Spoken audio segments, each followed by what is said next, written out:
Hey, it's Ivy, host of Feng Shui It, and today I'm here interviewing Lauren Hanson, who is a quantum healing practitioner. But before we talk to Lauren, I want you to hit that subscribe button. I want you to check us out at facebook.com/FengShuiTV. Check us out on Instagram, Twitter, and you can always find all of the most updated information about us on FengShuiIt.com.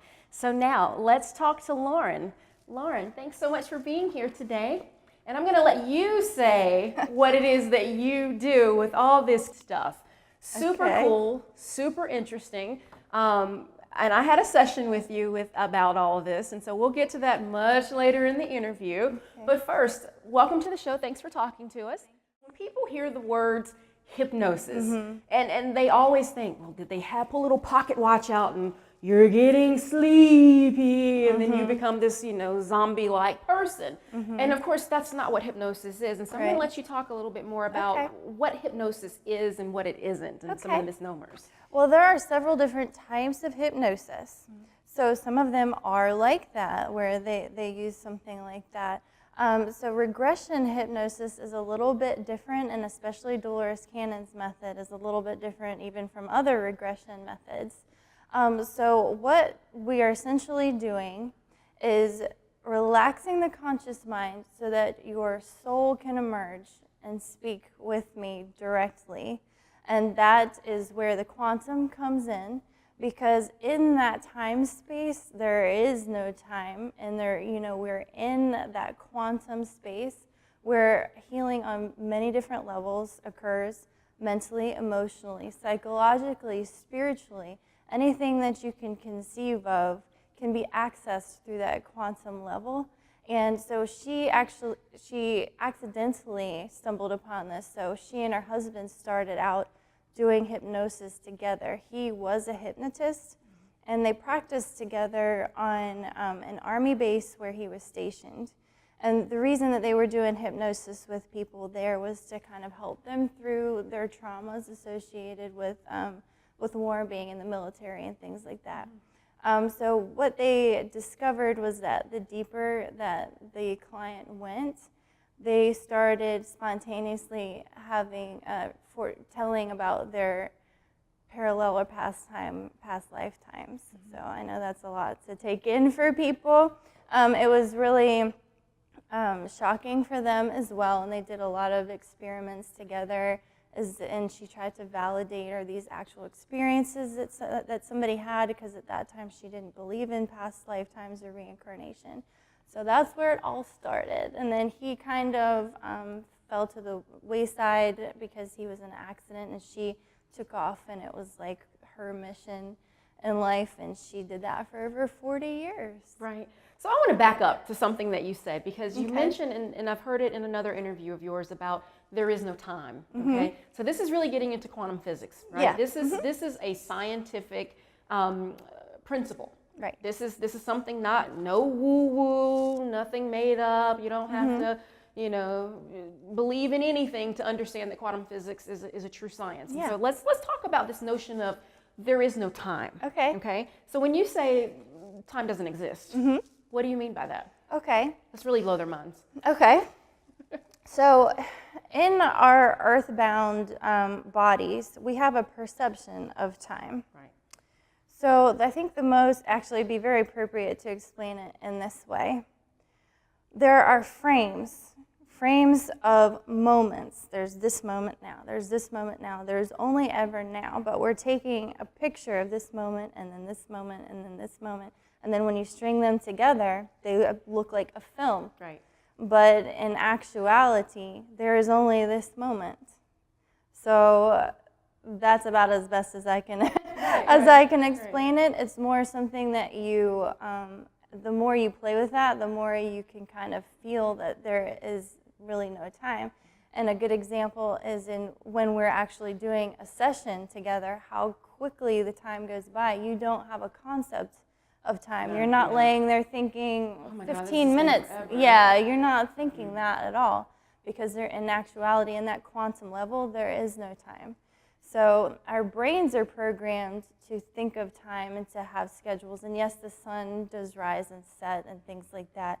But when we're talking about on a quantum level, it actually does not exist. Right. So in a quantum healing session, the purpose of going back to the original trauma in a past life, which is actually a parallel life, and it's occurring in another space-time over here, you don't have awareness of it, but it's occurring simultaneously. So the reason that we go there for the healing is because that's where the original trauma started. So we're essentially going back in time or sideways in time to change your present perception. Right. Did I make it clear? Yeah, I think that's a pretty easy way of explaining a really complicated concept, honestly. It took me years to wrap my head around even the smallest bit of quantum physics, so that was a very good illustration of it. Now, when we're talking about going into hypnosis and the feeling of not much time has passed, let's talk about the process of going into the hypnosis, not necessarily the steps, but let's talk about the idea of what a person would expect when going into a session with you after meeting in the space, in the therapeutic setting of doing this. Kind of what should a person expect when they sit down with you the first time? Okay. Well, I do tend to tell people that the word hypnosis is a little bit of a misnomer. It's more like a very deep meditation or trance-like state.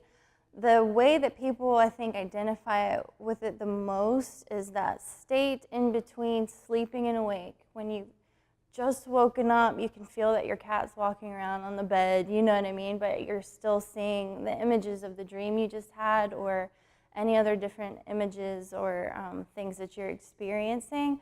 That's called the theta state. And so that is the level of awareness and perception that my guidance helps you to achieve, and then that's where we can extract the information. And so when we're extracting that information, you're actually talking to our higher self, our soul, in essence, to get the information, to get pure information about how to help that particular person. How would you describe to a person the concept of connecting to your higher self?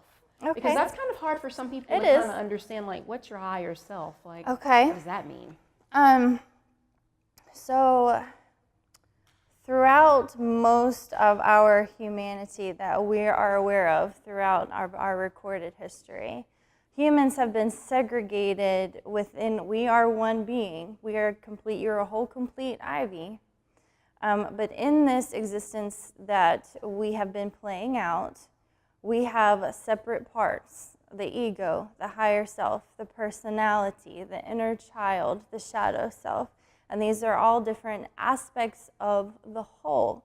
And so what we are trying to, where we're going, or what you might say when somebody is enlightened, they're completely integrated with an eternal love and appreciation for all of these parts of themselves. There is no more putting parts outside of yourself.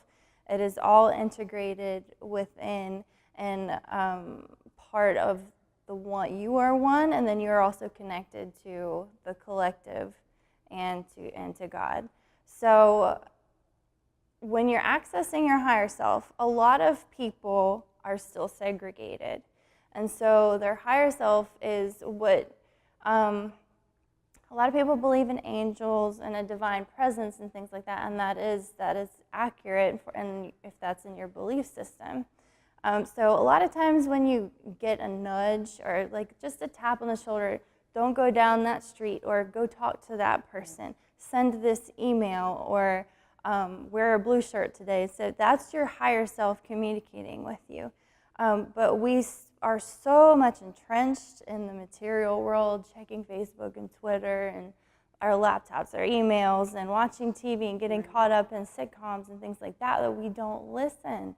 We're not listening to our higher self. And that's when things start to happen. They start knocking louder. Right. And I think Oprah said it at one time, like, if you don't start looking at the red flags, they're going to start throwing bricks at your head, and that's about what starts happening. That's true. I mean, and I think a lot of people, most people probably in our world, in the world of wellness and holistic living, I think all of us have that brick being thrown at us story. Because, and it's funny because a lot of times people will just assume that because we're practitioners in our various areas of practice, that we just were born this have way. it all together. And have it all together, and we just were, oh, I'm one with spirit and she is good. You know, that's just not the case. Right. You know, for many of us, we got a pretty big brick thrown at us. Yeah. And I'm gonna bring that in with something that you and I talked about in a session with me. I was in a really bad automobile accident, a severe automobile accident. No one expected me to be walking out of it. Right. That was my brick. I mean, and I heard you. I mean, you want to talk about having a brick thrown at you. I mean, it changed absolutely everything. Right. I did an entire career change. I mean, it changed everything down to even certain personality traits happened during that opportunity. And I say opportunity because at the time it seemed like it was the worst thing in the world that could happen to me. And I thought, my God, my world is falling apart. I can't walk. I can't do this. And then when I could walk, oh my gosh, I'm going to have this limp. Yeah. And, you know, it was all these things that my physical body was injured, but in fact, my spiritual body was being rebuilt. Absolutely. And it was super, super big push in getting me back on track with what I did. We call it a redirect. Yeah, it was a big redirect. And so that brings us into the actual healing concept. And I'm going to bring my story into this with you. But during these sessions, there are actual physical healings that take place during the session of whatever the period of time is that you're there with that client. Let's talk about that. I mean, what's the concept with that? Because I experienced some things, and it's still mind-blowing to me. Good. I mean, it was amazing. I was there. I knew it happened, and I'm going to talk about it. But I'm going to let you start off with this about the healing concept. Well, it's my belief. Of course, everything comes down to belief. So I'll just come from my heart, is that every physical dis-ease or malady or accidents that manifest, things like this, have a spiritual root cause. Because everything is energy, okay? So as you know, so when something is imbalanced or there's a message that needs to be gotten across to you in this video game we call Earth, or Earth life, your higher self is going to have to manifest something physical for you to get the message, because they start with the red flags, they start with the knocking at the door and the whispers in your ear and things like that, but we don't listen, right? And so that's when an imbalance can manifest as an illness or an injury or something like that. So it's not at all a stretch of the imagination to understand that healing physically on a quantum level is just as easy as emotionally or psychologically, because it is all connected. Right.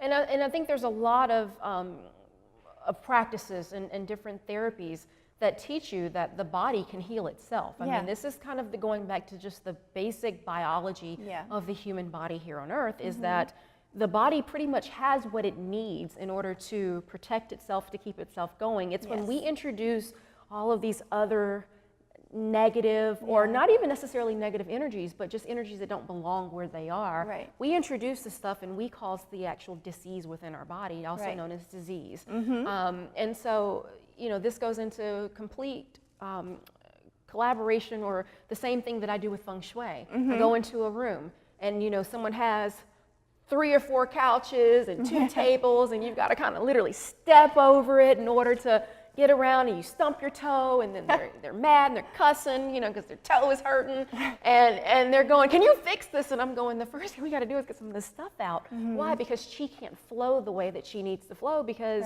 chi is just like us. It can't just, it's got to jump and dip and do all this stuff, and it makes it very unhappy. And so in turn, it makes your space unhappy, which then affects the physical body.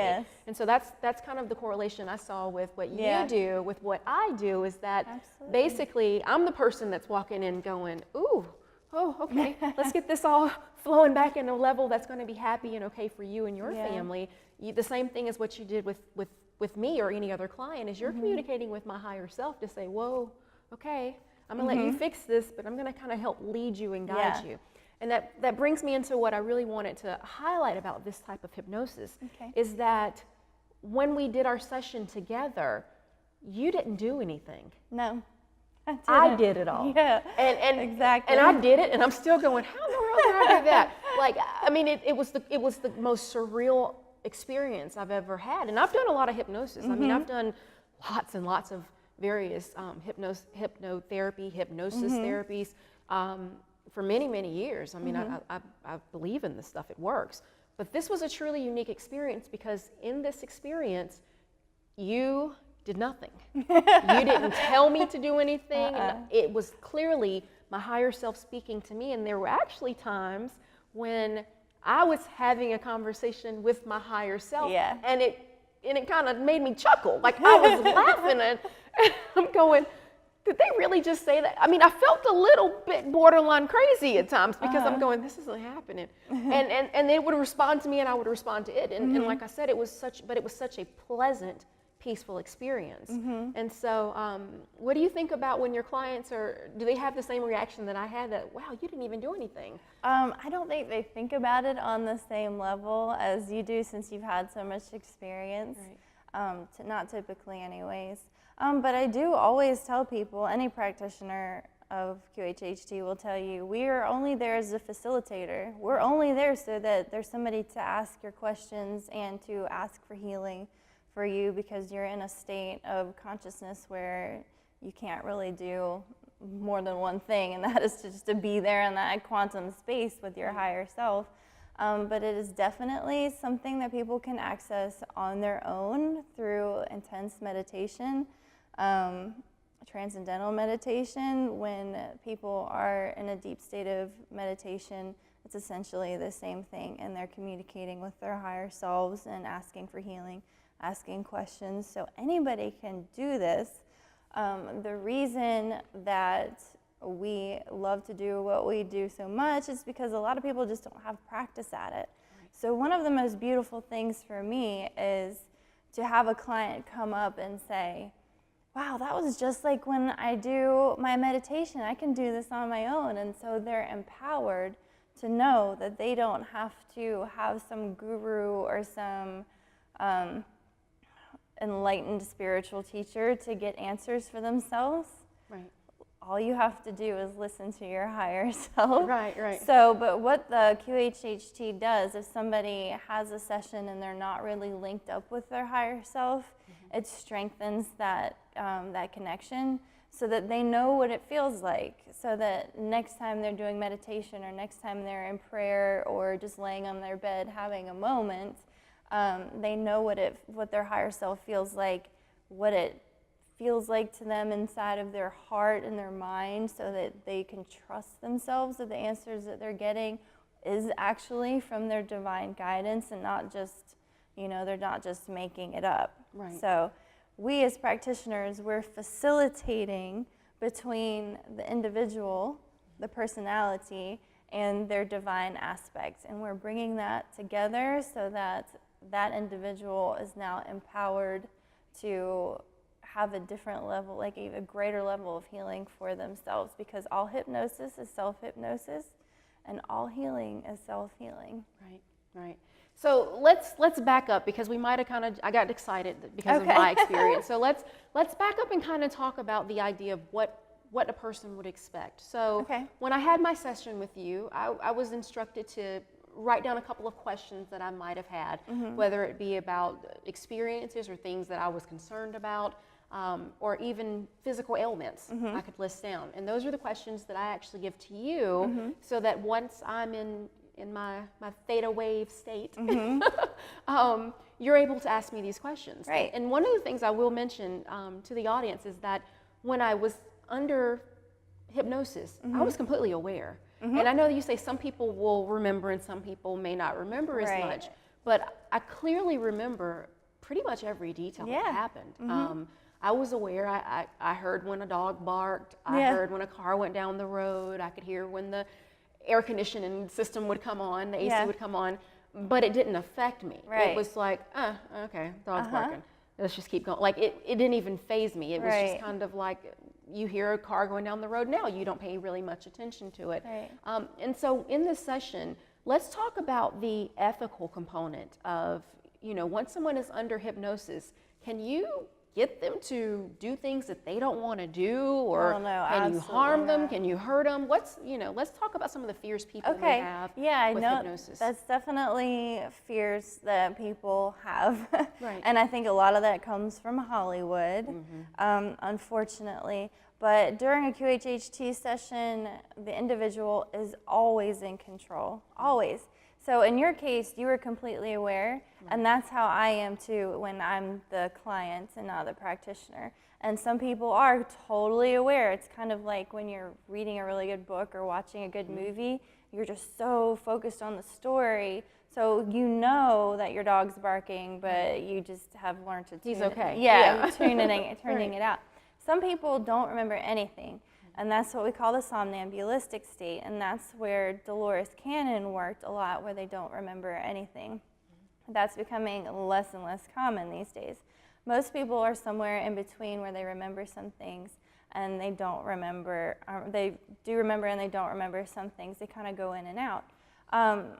So what it comes down to is really trusting your divine guidance and trusting yourself, which is if you don't believe in anything else, you don't believe in God or anything spiritual, you trust yourself. Right. So if the session is proceeding and your higher self doesn't like how something is going or how it's being handled, they will wake you right up. You'll come right out of it. So there is no room for anything unethical because your higher self is there to protect you, and you have other protectors too, and they will bring you right up if they don't like what's going on. And I know this for sure because my husband does it every time I have a session with him. He wakes himself up. Really? Yeah, they just decide that it's over. They're done. Okay. And so he just wakes right up. Okay.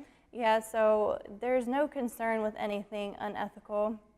And I would say if people watching this are concerned about that, then they probably need to work a little bit more on that fear, or choose a practitioner that they feel super comfortable with, and just know in their heart that that person's not going to do that. Because trust between the client and the practitioner is Paramount. Essential. Yeah. Yes, we're not going to get anywhere if the client doesn't trust the practitioner. One of the things I wanted to talk about was to really hone in on the healing session that takes place during this period of time that the client is working with you. One thing in particular with me, we worked on, I mentioned the previous with the car accident, and my knee was injured, my leg was injured very badly. And we actually did a healing session on my knee during my hypnosis with you. And the results were pretty profound. Good. Of course, one of the things that you talked with me about prior to going into session was my level of belief in being able to self-heal. Yes. So let's talk with the audience about the importance of having a belief system that supports self-healing. Okay. I'll let you go with that. Take it away. Yeah, you Okay. take it away. Your turn. Okay, so a lot of times in QHHT we don't get around to talking about the mind a lot. Right. We're talking about spirit, we're talking about soul, we're talking about divine connection. But the mind, in this 3D body that we're in, the mind is our filter. The mind is where our programming is. So it's like having a computer with software. If your software is telling you, or let's say you have some malware that's manifesting as cancer or something, okay? And if your software, your programming is telling you that the only way that this is gonna be healed is through radiation and chemotherapy, and there's just absolutely no way you're going to believe anything else because you're a diehard science believer, this is just an example, then you're not going to be able to receive that healing. Right.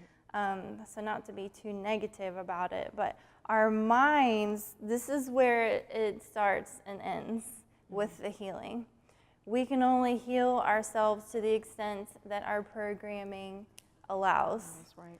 So one of the things that we do focus on as practitioners is ascertaining what level of belief our client is holding at that current time. So we may have clients that totally believe in the emotional, mental, and psychological and spiritual healing part of it, and they receive beautiful benefits from that, but the physical is just too hard for them to get their head around at that time. Right. And so, and it is hard for us to imagine that something that you can actually see with your eyes and think that it's going to be healed when you come out of the session. But it's absolutely possible, because what is inside is outside, what's outside is inside. There's space in between these atoms and molecules. We're not actually solid. Right. Your energy projecting as what we call a solid figure. So your level of belief is going to really carry out through the session what sort of physical healing that you manifest. And don't get me wrong, we have stories every day of people receiving a terrible diagnosis and then having a session and going back to the doctor and it being completely cleared up or 90% healed. I know in my case, I have a number of different healing stories too from my experience with QHHT. But it took me some time to get my head around it. And so that's fine if that's where the client is at in their belief system, that's fine. But what we want to really convey to our clients is that all healing is self-healing, and that it's not me doing anything to you. I'm not healing you. QHHT is not healing you.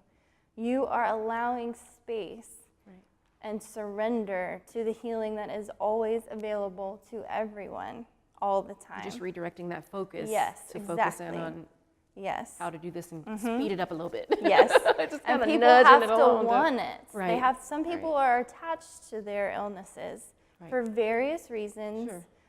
Not to be callous or anything, but for attention or for government benefits, those are the two most common. So if they're still attached to that and wondering, well, so-and-so is going to leave me if I heal this because then I'm not going to need that person anymore, then self-fulfilling prophecy occurs. Yes, exactly. Right. Then they need to, if they want healing, they have to really want it for themselves regardless of the consequences afterward. And so that kind of rolls into our next question about religion and QHHT, because a lot of times people are scared of a lot of these wellness techniques because they feel like, oh, it's going to go against my religion, or they're going to tell me something freaky, there's some woo-woo that's going to scare everybody, or, you know, it goes against something of my belief. Let's talk about how QHHT relates to a religious stance. Okay. Well, probably, you know, maybe not a lot of people are going to want to hear this who are really adamant about and really embroiled in their personal belief systems. But the beautiful thing about QHHT is that your higher self is never going to tell you to believe something else. So I've had sessions with Christians who their higher self tells them to read the Bible more. I've had sessions with Wiccans who tell them to join a coven. I've had sessions with people who don't believe in Jack, and their higher self tells them to meditate, look within, and listen to their messages, get quiet with themselves. So in that respect, it's not, QHHT is not secular and it's not religious. It is above any of that. Right. Your higher self is above any of that. These are systems that humans have created to explain our environment and to be able to navigate in as healthy a way as we can muster through our lives. Right. So they'll never tell you to believe something else. Exactly. Thank you so much for your service. Thank You're you for welcome. your time. And if you want to find out more information about Lauren Hanson and QHHT, you can check out her information right here below. And you can also find her information on our website, FengShuiIt.com. And give her a call. It's amazing stuff, guys. That's it for today.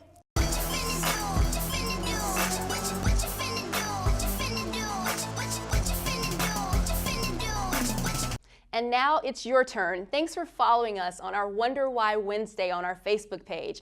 You can get information on how to submit your questions for Wonder Why Wednesday right here below, right here in the description area. Click it, read it, understand it, send those questions in so that you can have an opportunity to win some cool Feng Shui gear that you can't get any other way except through our Wonder Why Wednesday on Facebook. So our winner today is Claudia Turgis. She submitted the question, when using big clocks in your decor, should it be a functioning clock, or if not, what time should it be set on to show continuity? It's always good Feng Shui to have functioning clocks in your home, all right? The goal of Feng Shui is to always have Qi moving throughout the space at a pace that's not too fast and not too slow. If there's stagnant Qi in a home, which is what would happen around the clock if the clock is not moving continuously, it could become negative Qi. And also, any item that's not really serving a purpose in a home, and a clock that's not running doesn't really serve too much of a purpose, it's going to create some negative Qi, and we don't want to do that, all right? The purpose of a clock is to provide the person looking at it with, well, the time, right? So we don't want the time to only be correct twice a day. So we want to make sure that clock is really functioning the way that it should. Do yourself a favor, get a real clock, set the right time on it so that you can be very productive throughout the day. Also, another tip about clocks I want to make sure you are aware of is that you never want to place a clock directly in the entryway when you're entering a space, whether it be an office or a home, because the viewing of that clock as soon as you're walking into that space is going to always make you feel rushed and hurried, as if you don't have enough time to complete the task you need to do for the day. It's going to totally change the energy of that space, so make sure to never do that, all right? So that's your answer to your question. We'll be getting your gift pack to you. Again, we want to always have your questions sent in to us on Wednesdays. You can check it out again on our Facebook page right here. Yep. So we look forward to that. Thanks so much for following. Hold on, your DIY Designovation tip is up next. So today we're going to talk about one of my absolutely favorite items that's inside of my home, and that is my beautiful collection of Himalayan salt lamps. Himalayan salt lamps are hand-chiseled solid blocks of salt.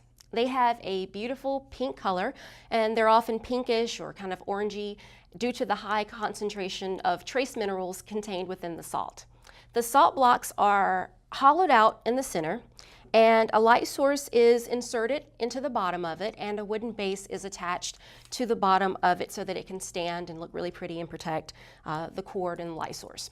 Most people who own salt lamps report that they find them to be very relaxing when they're near them, and they feel that they also attribute positive health benefits when they use them. Some of the benefits include things like improved breathing, reduced allergy and asthma symptoms, they have less colds and flu, reduced stress, they have fewer headaches and migraines, reduced symptoms of inflammatory diseases like arthritis and skin conditions. They neutralize the electromagnetic radiation that's in your home that's just naturally occurring from your different devices. And when they have these lamps in their homes, they report having better sleep at night and increased energy levels. Now, the last two bullet points is probably because these lamps don't emit blue light. And as we know, most artificial light is high in the blue spectrum, which of course has been shown to reduce melatonin production and can interfere with normal sleep patterns. So, how exactly do these salt lamps work? Well, it's twofold. The simple explanation is that the salt is hygroscopic, and that means that it basically attracts moisture from the air. The moisture in the air contains yucky airborne debris like bacteria and viruses, pet dander, dirt, dust, pollen, all that other allergen stuff that's floating around. And all that stuff carries a positive charge. Let me get it out, okay? When the salt lamp attracts this contaminated moisture, it quickly evaporates because this salt actually heats up, and it leaves all of that contaminated stuff that's in the air trapped right here, and it won't become airborne again. The process of moisture evaporating on the heated salt lamp generates negative ions. And these negative ions released by the Himalayan salt lamp, they bind to all that positively charged debris, all that dirty stuff, right? And it makes them drop harmlessly onto the floor, where you can remove it by just simply cleaning your floor, right? Vacuuming, mopping, whatever. We love to breathe air that is charged with negative ions. think of taking a deep breath close to a waterfall or after a thunderstorm, or if you're walking near the beach. To breathe that air, it just feels good, right? One of the things I recommend to you is that you need to clean your salt lamp with a damp cloth at least once a month. And the way you do that is you just simply get the switch, you just turn it off, right? Allow the lamp to cool, and then you're just going to gently rub the lamp all over with the damp cloth, and that cleans away all the trapped dust and the particles, the same way you dust your furniture or electronics in your home. The other big factor to consider is the wattage of the light bulb that comes with your salt lamp. Without a strong enough wattage bulb, salt lamps won't evaporate properly and they can drip water into the base. Salt lamps should feel warm to the touch for them to work properly. So when you come up, you touch it, you should feel the warmth from it. If your lamp isn't warm or if it drips too much water, especially in humid environments, increase the wattage of the light bulb within it, okay? Just get a stronger light bulb. The best place to have your salt lamps is quite close to where you spend a lot of your time, so you can breathe in fresh air that's being generated right then and there, right? So sitting one of these on your coffee table right next to where you sit and watch TV, or on your desk at work, or a nightstand beside your bed is the perfect location. Now let's talk about the color of these lamps. As you can see, the color varies tremendously. The color of salt lamps varies, but as a general rule, the darker the shade of pink, like this one right here, or orange, the better the quality of salt. And so this is one of my favorite pieces of salt because of how dark it is. That means it's a really, really, really good quality of salt. Very light pink, like this one right here, especially if they have black deposits visible, that's just a sign that it was mined from a lower quality mine. It doesn't mean that it doesn't work. It just means that maybe I would add another lamp in the room with this one, or I'm just simply using it as just something aesthetic, and any benefits I get from it is just kind of like an extra kick, right? So you see a lot of my collection, I have different shapes, different sizes. The shape of the lamp can vary, and it does not affect the lamp's ability to clean the air. So like the pyramid over there doesn't clean any better or worse than maybe a rough cut one like this one right here. The only thing that's important is the surface area. So the size of the lamp is what's important. The bigger and heavier the lamp, like my big 100-pounder right here, the more health benefits you should notice from it. So one of the other things I wanted to point out with the Himalayan salt lamps is that they can be used for a lot of different reasons. One that's in my collection is this one right here. When you light it up and heat it, this one's actually for your feet. So after it warms up, you'll actually just place your feet here, and it helps to kind of energize your body and help to clear out your auric field and make you just feel a little bit better, a lot more energy, right? Some of these other ones, they look really pretty and they just work the way that they naturally work. But what you'll find is that, especially when you have large pieces like this one right here, they attract people to want to come up and touch them. So when they see a big piece of salt like this in my home, most people come up and they want to rub it, they want to touch it, and there's nothing wrong with that. They're actually helping to kind of neutralize things in their own body. At the end of the day, you have to just trust your inner wisdom and your own intuition as to what it is that you need in your space. There's a ton of rules out there talking about what size lamp or how many pounds the lamp should be in order for you to use in X size room. But don't get hung up on that stuff. Don't worry about that stuff. Just know that you will know when the right piece of salt needs to be placed in an area in your home. And this has been your DIY Designovation tip.